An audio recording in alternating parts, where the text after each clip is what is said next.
কালকে রাত্রে মানে মঙ্গলবার রাত্রে এত বৃষ্টি, ছেলের ডান্স ক্লাস ছিল, তো ক্লাস থেকে অর্ধেক রাস্তা বাড়িতে এসেছি আর এইরকম রাস্তায় আটকে গেছি বৃষ্টিতে। তো তোমাদের ওখানে কোথায় কোথায় কাদের কাদের ওখানে বৃষ্টি হয়েছে আমাকে কমেন্ট করে যাবে। শুধু বৃষ্টি না, মানে এত ঝড় বৃষ্টি, তো কারেন্টের তারে তো পুরো আগুন লেগে যাচ্ছিলো। এরকম মানে প্রচণ্ড একটা সমস্যার মতো পড়ে গেছিলাম রাস্তায় বেরিয়ে। মানে বৃষ্টিটা এত হচ্ছিল আর ঝড় তার সঙ্গে, মারাত্মক রকমের একটা বৃষ্টি হয়েছে।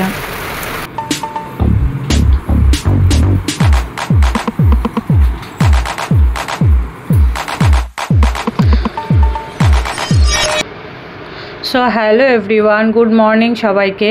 তো পরের দিন সকালের ভিডিও, তো সকাল থেকে ব্লগটা স্টার্ট করছি। তো নিপার আরেকটি নতুন ব্লগে সবাইকে ওয়েলকাম জানিয়ে আজকের ভিডিওটা এখান থেকে স্টার্ট করছি। তো দেখো সকাল সকাল ঘুম থেকে উঠে পড়েছি, এখন বাজে 10টা 10 পার হয়ে গেছে। তার কারণ আমি উঠেছি অনেকক্ষণ আগেই, তো ফ্রেশ হয়ে তারপরে বড় উঠে গেছিলো, ওকে চাটা করে দিয়েছি, ও দোকানেও চলে গেছে। তারপরে এদিকে দেখো মানিশকে ডাকছি, ও তো উঠছে না, উঠে গিয়ে আবার ইচ্ছে করে চোখ বন্ধ করে শুয়ে আছে, দুষ্টুমি করছে। ও তো একদমই উঠতে চাইছে না ইচ্ছে করে, যেহেতু স্কুল নেই, সামার ভ্যাকেশনের ছুটি, তো সামনে সোমবার থেকেই খুলে দেবে, তারপরে আবার তো উঠতেই হবে। তো ঠিক আছে, রেগুলারের মতো রেগুলার আবার ঠিক স্কুল খুলে গেলে উঠতে হবে। এদিকে দেখো কালকে বৃষ্টিতে যে পরিমাণে ভিজেছি বলতে কি, মানে এমন জায়গায় দাঁড়িয়েছিলাম ভিজে গেছি বাড়ি আসতেও। তো তারপরে দেখো এদিকে জামা কাপড়গুলো সব কেচে দিয়েছি, এক বালতি জামা কাপড় হয়ে গেছিলো, তো সেগুলো কেচে দিয়েছি। আর জুতো পুরো ভিজে জল হয়ে গেছিলো, জুতোগুলো ছিল কাপড়ের, আমার আর ছেলের জুতোটা, তো ওই দুটোকেও কাচাকুচি করে দিয়েছি, জুতোগুলোকেও সার্ফ দিয়ে ভালো করে কেচে দিয়েছি। তো ওকে দেখো ব্রাশ আর কোলগেটটা দিয়ে দিচ্ছি, সেটা ওকে দিয়ে দিলাম। ওকে সেই বেবি কোলগেট যেগুলো হয় মরিশনের, ওটা দিয়ে এখন ব্রাশ করাই। তো দেখো সকাল সকাল ফ্রেশ তো আমি হয়ে গেছি, ওদিকে ওকে ব্রাশ করতে দিয়ে দিয়েছি। তারপরে এদিকে আমি দেখো তোমাদের বাইরের ওয়েদারটা আজকে দেখায়, কালকে যে পরিমাণে বৃষ্টি আর আজকে সকাল দেখো এত রোদ উঠে গেছে। ওনারও দেখো ব্রাশটা সমস্ত কিছু হয়ে গেছে, আমি এদিকে ওর পিডিয়াশিও রেডি করছি। তো জলটা খাইয়ে দিয়েছি, আগে খালি পেটে ওকে জল দিই, আমিও জল খাই, ওকেও জল খাওয়াই খালি পেটে। তো দেখো ওর খাবারটা এদিকে রেডি করছি, তারপরে আমরাও খেয়ে নেব। তো চলো প্রত্যেক দিনের মতো একই রুটিন ডেলি সকালে, তো ভাবলাম তোমাদের সঙ্গে আজকে একটা নতুন করে আরেকটা ডেলি ব্লগ শেয়ার করি। তো তোমরা আমার সাথে থেকো, পাশে থেকো, আর আমার ব্লগটা প্রথম থেকে শেষ পর্যন্ত একদম দেখবে, একদম স্কিপ করে যাবে না কেউ। তো চলো ওকে খাবারটা দিয়ে দিই, ও খেয়ে নিক, তারপরে আবার তোমাদের সঙ্গে একটু পরেই কথা বলছি। চলো ওকে দেখি খাওয়াতে কতক্ষণ সময় লাগে, মানে খা বলতে বলতে 5 মিনিট লেগে যাবে, খেতে গিয়ে আরও 10 মিনিট 20 মিনিট এরকম লাগিয়ে দেবে। তো এটা কার কার বাড়িতে বাচ্চা আছে আর কার কার সঙ্গে এরকম হয় তোমরা কমেন্ট করে আমাকে জানাবে। তো চলো তারপরে আমাদের সকালের ব্রেকফাস্ট করা হয়ে গেছিলো, ছেলেকে খাওয়ানো দাওয়ানোর পর ব্রেকফাস্টও কমপ্লিট, যেহেতু এখানে বসে খাই টিভির ঘরে, এই সোফার ওপরে বসে খাওয়াটা হয় বেশিরভাগ দিন। তো তারপরে সোফা টোফা একটু গুছিয়ে নিচ্ছিলাম ব্রেকফাস্ট করে। তো এদিকে বড় এসেছিলো খেতে, ওকে খাওয়া মানে দুজনেই একসঙ্গে খেয়ে নিয়েছি, আর খাওয়াটাও হয়ে গেছিলো। তারপরে এদিকে আমিও কাজে লেগে পড়েছি, সোফাটা একটু গুছিয়ে নেব, তারপরে চলে যাব আবার কাজে। যেহেতু আজকে আবার মানে মাছ নিয়ে, সকালে নাকি মা মানে শাশুড়ি মা আর কি মাছ নিয়েছে, তারপরে হঠাৎ করে ছেলে বলছে মাটন খাবো, ওর পাপা এসেছিলো খেতে, পাপাকে বলছে মাটন খাবো। তো ওর পাপা যথারীতি বাজারেও চলে গেল মাটন আনতে, তো রান্না আমাকেই করতে হবে, মাটন আনবে যেহেতু। তো সেই জন্য তাড়াতাড়ি ঝটপট করে আমি কাজবাজগুলো সেরে নিচ্ছি। তারপরে এদিকে ও তো মানে খাওয়া দাওয়া করে এদিকে দেখো টিভি দেখছে, টিভিতে ডান্স দেখছে। সো ঠিক আছে, এদিকে আমিও দেখো একটু কাজবাজগুলো করে নিই। তারপরে তো এই দেখো ডান্সের ভিডিও দেখছে টিভিতে, এই ডান্সের ভিডিওটা যদি কতবার দেখে তার আর বলার নেই। তো ঠিক আছে, দেখো তো আমাদের মতো এইরকম সাধারণ ঘরের একটা মেয়ে, এরকম মানে কি বলবো, আমাদের মানে আমাদের মতো এরকম সাধারণ ঘরের বউরা তো সারাদিনে নিত্য প্রয়োজনীয় টুকিটাকি কাজ কিন্তু করতেই হয় তাদের। তো হাজারো মানে কি বলবো, সবাইকে আমার মতো যারা আছো বাড়ির বউ, এরকম যারা হাউস ওয়াইফ, তাদের কিন্তু সাধারণ এইরকম বাড়ির টুকিটাকি কাজগুলো আমার মনে হয় সবাইকেই করতে হয়। তো অবশ্য কাজ করা কিন্তু অবভিয়াসলি ভালো। তো তো আমি কিন্তু কাজ আগাগোড়াই করতাম বলতে বিয়ের আগে বাড়িতে সেরকম কোনো কাজ করতাম না, পড়াশোনা এগুলো নিয়েই থাকতাম। আর বাড়ির এই ঘর-টর গোছানো এইগুলো করতে না আমার প্রথম থেকেই খুব ভালো লাগতো। মানে আমার দিদির বিয়ে হয়ে যাওয়ার পর থেকেই, তারপর থেকে আমি যখন থেকে ঘর-টর গোছাতে শুরু করলাম, শিখলাম, আমার খুব ভালো লাগতো। মানে ঘরের প্রতি একটা যত্ন, ঘর গোছাবো, ঘর সাজাবো, এগুলোর প্রতি একটা যত্ন আমার ছোটোর থেকেই, জানি না কেন এতটা আমার নেশা। ঘর গোছানো, ঘর সাজানো প্রচণ্ড ভালো লাগে। ঘরের নানান ধরনের নতুন নতুন ডেকোরেশন করা, মানে এইগুলো আমার সত্যি খুব ভালো লাগে, খুব পছন্দের একটা জিনিস। তো আমি মানে ওই জিনিসটা আমার এখনও বলতে গেলে প্রচণ্ড পরিমাণে ধরে রেখেছি। তো বিয়ে হয়ে গেল, যথারীতি বিয়ে হওয়ার পরেও এই বাড়িতে এসেও মানে পরিপাটি করে নিজের ঘরটা যদি না গোছাই দিনের শেষে, মানে দিনের শুরুতে, শেষে না, দিনের শুরুতে যদি নিজের ঘরটাই না গুছিয়ে উঠতে পারি, কোনো কাজই যেন আমার ভালো লাগে না। সত্যি বলছি তোমাদের এই কথাটা, মানে মন থেকে বলছি। মানে নিজের ঘরটা যদি না গুছিয়ে রাখি, মনে হয় যে আমার কি যেন একটা কাজ হয়নি, আর মাথার মধ্যে ওইটাই সারাক্ষণ ঘুরছে যে আমার কোনো কাজই হয়নি, কোনো কাজেই মন বসবে না। আমার মতো ঘরের কাজ, ঘর গোছানো, এই সমস্ত কাজগুলো কার কার করতে ভালো লাগে বা কে কে বাড়িতে করো আমাকে কমেন্ট করে কিন্তু জানাবে অবশ্যই।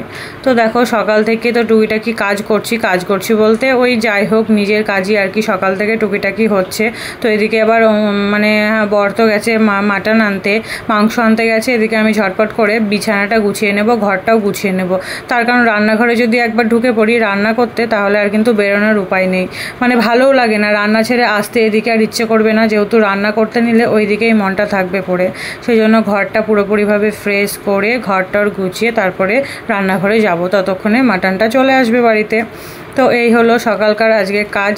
তো দেখো সকাল থেকে এবার বিছানা সমস্ত কিছু গুছিয়ে নেবো আস্তে আস্তে টুকি করে। তারপরে আবার রান্নাঘরে তো যাব, বললাম তোমাদেরকে। তো দেখো এইদিকে সাদা বেড কভার পাতা ছিল, তো এটাই আজকে থাকবে। এটাকে আবার ঝেড়ে টেড়ে ভালো করে পাতবো। তো আর একদিন দুদিন পরেই হয়তো চেঞ্জ করে দেবো বেড কভারটা, বেশি দিন রাখবো না। তো বেশি দিন রাখতে ভালোও লাগে না, বিছানাতে যদি কয়েকদিন হয়ে যায় না একটা বেড কভার, তো আমার কি জানি কেন মানে ভালো লাগে না সেখানে আর শুতে ঠিক মতন। তো ঠিক আছে, তো আমি এখন এই গ্রিন কালারের টপটা ভাঁজ করে নেব। বের করে রেখেছিলাম তার কারণ কালকে দুপুরবেলায় লাইভে এসেছিলাম। ও আর একটা কথা, আমি তোমাদের তো আমি বলিনি, এই কথাটা মানে বলাই হয়নি। এফবিতে আমার যে চ্যানেলটা রয়েছে ফেসবুকে, তো নিপা বলে, তো সেটা তোমরা কিন্তু অবভিয়াসলি ফলো করে দেবে চ্যানেলটাকে। আর আমি এফবিতে প্রায় প্রত্যেক দিনই লাইভে আসি, তোমরা চাইলে আমার লাইভ জয়েন করতে পারো। যারা আমাকে ভালোবাসো, আমার সঙ্গে কথা বলার জন্য আমার লাইভে আসতে পারো। আমি দুপুর 4টে থেকে 5টার মধ্যে লাইভে আসি, তো তোমরা একদম কিন্তু জয়েন করতে পারো আমার লাইভে। তো দেখো আমার এদিকে বিছানা সম্পূর্ণ গোছানো হয়ে গেছে। ভাবলাম তোমাদের একবার দেখিয়ে দিই কীভাবে বিছানাটা গুছিয়েছি।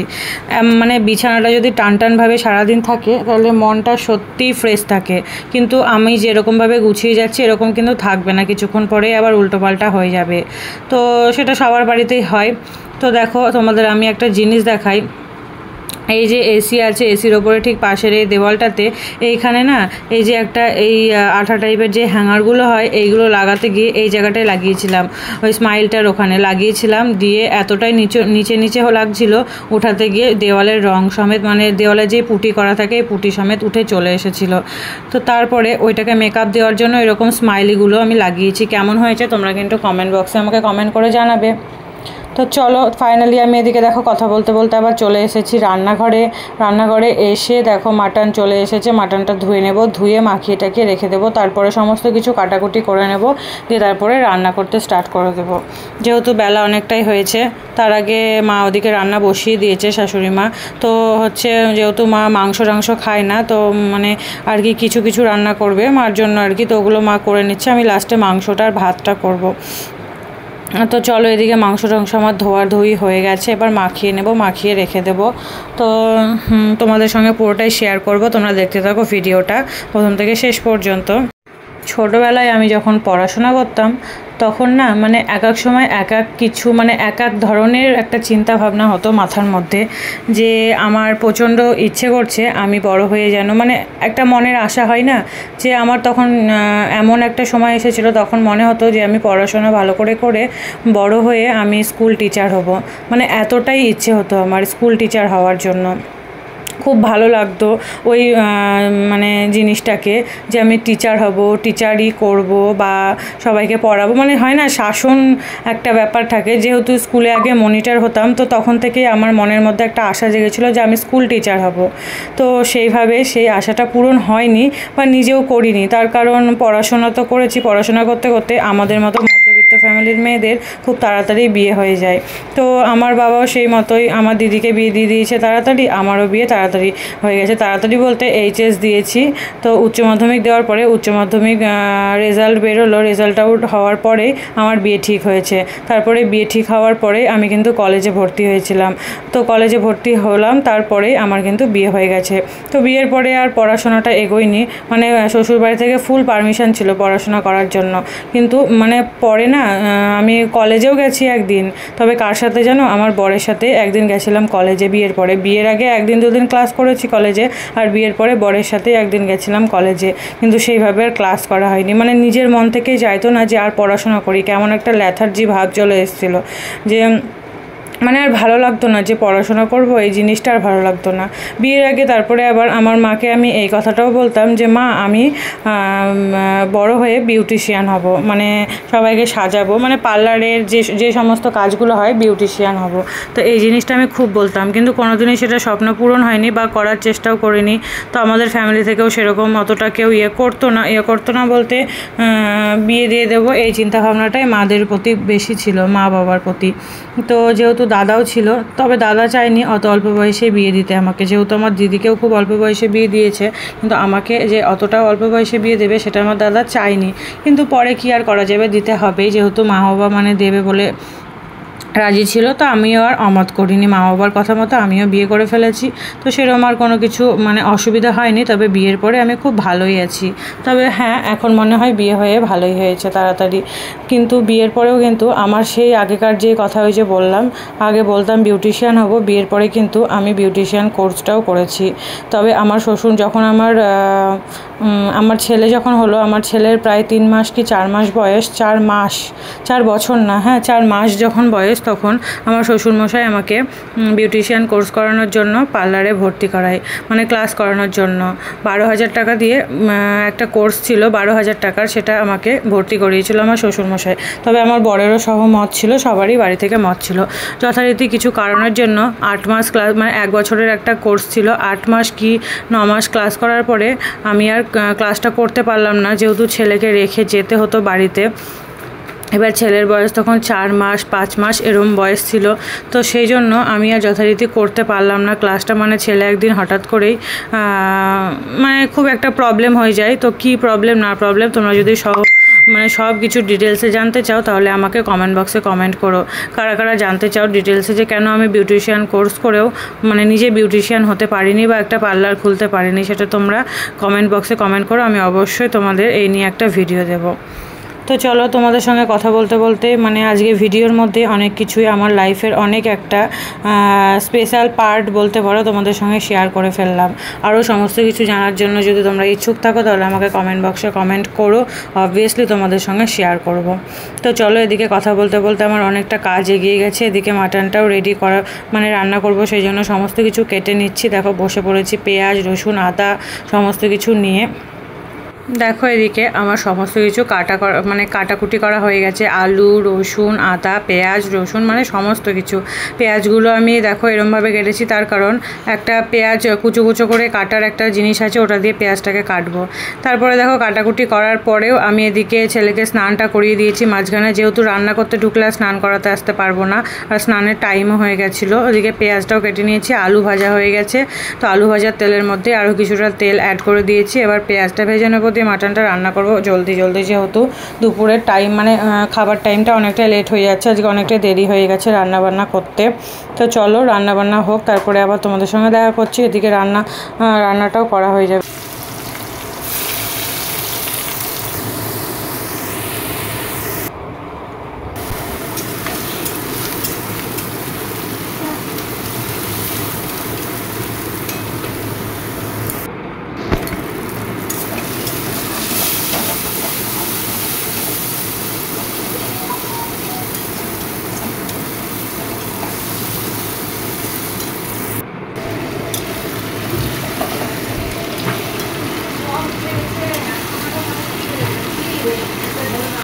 তো দেখো এভরিওয়ান, এখানে আমার মাটনটা কিন্তু মানে তোমাদেরকে দেখাতে দেখাতে অনেকটাই হয়ে গেছে। দেখতে দেখতে দেখো এদিকে ভালো করে কষিয়ে নিচ্ছি, তারপরে আমি কুকারে দিয়ে দেবো। যেহেতু আজকে মাটনটা ঝোল ঝোল করবো, কষা করব না, তো একটু ঝোল ঝোল করবো আজকে, মানে ঝোল দিয়ে আর কি ভাতটা খাবে বলেছে।